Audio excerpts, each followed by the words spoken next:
এক সন্তান খুব অহংকার করে তার মাকে বলছিল, দুনিয়াতে নাকি মায়ের ঋণ শোধ করা যায় না। আমি দিব আমার মায়ের সেই ঋণ শোধ করে। তাই সে খুব হাসি খুশি মনে মায়ের কাছে গেল অনেকগুলো ফলমূল নিয়ে। বলছে, মা, আমি চাই তোমার ঋণ শোধ করে দিতে। তুমি বলো মা, কি চাও তুমি আমার থেকে?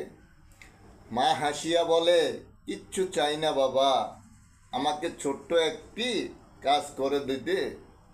একটি কলা আমি দিব তোমাকে, বুকে নিয়ে ঘুমাবে তুমি, সকালে দিবে আমাকে। ছেলে হাসিয়া বলে, মা, এ তো খুব সাধারণ কথা। এই একটি কলার বিনিময়ে আমি পাবো সকল ঋণ থেকে মাপ। এর চেয়ে নাই আর বড় কথা। সন্তান তখন কলা নিয়ে বুকে ঘুমিয়েছিল। ঘুমের তাগিদে কলাখানা পিঠের তলে পড়িয়া চ্যাপ্টা হয়ে গেল। সকালবেলা মা বলছে, খোকা, দে তো আমার কলাখানা। সন্তান অনেক বিশ্রায়ে কলাখানা পেল না তার ধারে। বলছে, মা, কলা তো নাই, কখন জানি পিঠের তলে পড়ে গেছে নষ্ট হয়ে। আমাকে আজকে এনে দিব নতুন করে কলা বাজার থেকে এনে।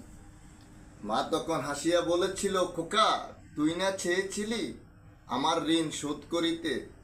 পারলি না একটি ফ্রেশ কলা আমাকে আবার দিতে? তেমনি করে আমি তো পেটে ধারণ করেছিলাম তোমাকে। তুমি যখন লাথি মেরেছিলে পেটে, আমি কত কষ্ট পেয়েছি বুঝাতে পারিনি কাউকে। কখনো শুয়েছিলাম, কখনো বসেছিলাম, কখনো উঠে কেঁদেছিলাম নীরবে। তোমার বাবা ঘুমেছিল খুবই আরামে। তেমনি সন্তান তুমি আমার কি করে দিবে মায়ের ঋণ শোধ করে? এই পৃথিবীতে কোনো সন্তান আজও পারেনি তার মায়ের ঋণ শোধ করিতে।